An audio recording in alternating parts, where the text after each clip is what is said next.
Uh, Periodization models, few theories floating around, reverse periodization, standard periodization.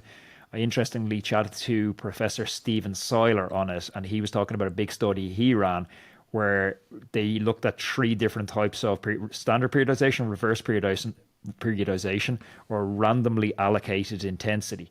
Mhm. And he said there's no difference in response in either three of the models. Do you have a Mhm. preference for either three, or do you agree with him on that?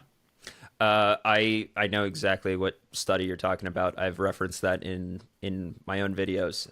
Um, my I usually like my training to get more specific to racing as I get closer to racing. So I usually go with standard periodization, I would say. Some could argue that you would want to do reverse periodization for a race like Unbound since it's such a long race. But I think we chatted about this last year. Unbound is getting more spicy every single year. So I felt like we were hitting 400, 500 watts on every single little roller of Unbound last year. So I don't. I used to say that it was a race where as long as you could hold tempo power for 10 hours, you're good. But I don't know if that's the case anymore. I think it's getting punchier. It's never going to be as punchy as a standard road race, but it's definitely getting punchier. So are you looking at the demands of that race and then you're trying to reverse engineer the demands of that race and build them into your training in the weeks and months leading up to it? Yeah, I would say so. When we're talking about periodization, you talk about reverse periodization, standard periodization, mixed. I want to throw block periodization in there because that's been one of my big things for the past, I would say, 2 or 3 years now. And standard block periodization uses intensity. So for those who don't know what block periodization is, it's just where you have a higher training load in, let's say, 1 week. You have a higher training load in 1 week, and then you recover from that afterwards for the rest of the month. So in a lot of the studies on block periodization, they might have subjects do two high intensity workouts a week every week for a month. That's the control group. And then the block periodization group, they've got 5 high intensity workouts in the first week and then one high intensity workout every week after that. So they're really blocking the training load together in 1 week as opposed to spreading it out evenly over time.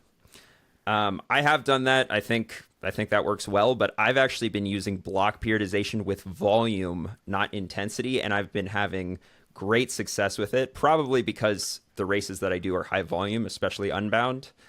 And so this year, I've actually kind of doubled down on that. And then if I were to describe what kind of training I've been doing over the past couple of months here, I would call it block periodization. I wouldn't necessarily call it traditional or reverse. So how big is it one block every 4 weeks? I've experimented with different ways to arrange it. I've done a 1 week block every 4 weeks. I've done a 2 week, like for Unbound last year, I did a 2 week block with a 3 week taper, if you want to call it that, although it wasn't quite that. So 2 weeks on, 3 weeks in leading into the race of recovery. This year, what I've been doing, and I guess I call it oscillation training because you're oscillating between really high volume and really low volume.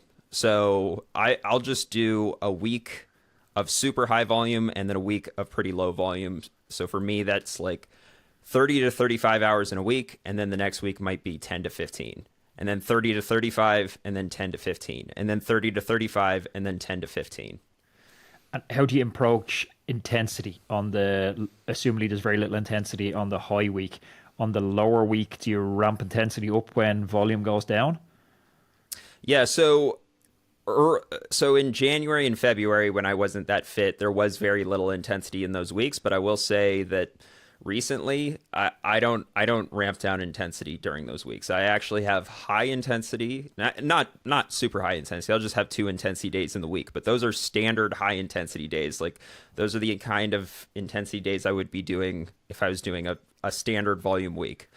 And I think because you're coming into that week in a fresh state, you're able to do that. If you're coming into the week in a fatigued state, that might be very difficult to even complete that workout.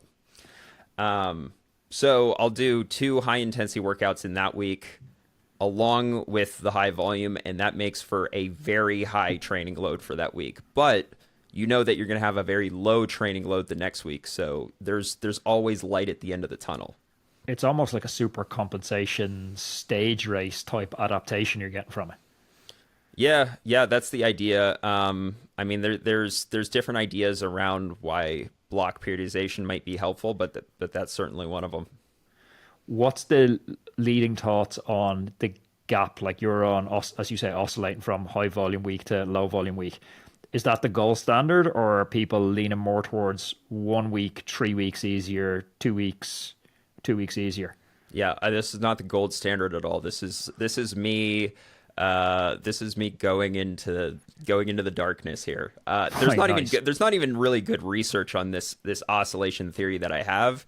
It's more so just me doubling down on what has worked for me in the past, which has been this block periodization approach. I don't know a single study that says do a high volume week, do a low volume week, do a high volume week, do a low volume week.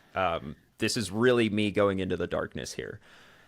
But I will say, the Lifetime GP hasn't kicked off yet, so I don't know whether this is actually going to be a good approach or a bad approach, but I'm willing to experiment on myself with it. What I will say from early power numbers is that I've been hitting some of the highest power numbers I've ever seen.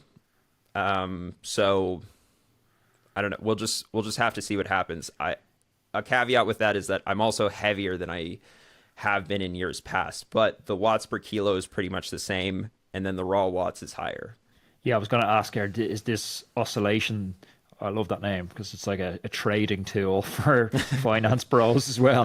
Is this oscillation theory, are you backing this up with specific testing protocols? Are you testing lactates, critical power numbers, anything like that?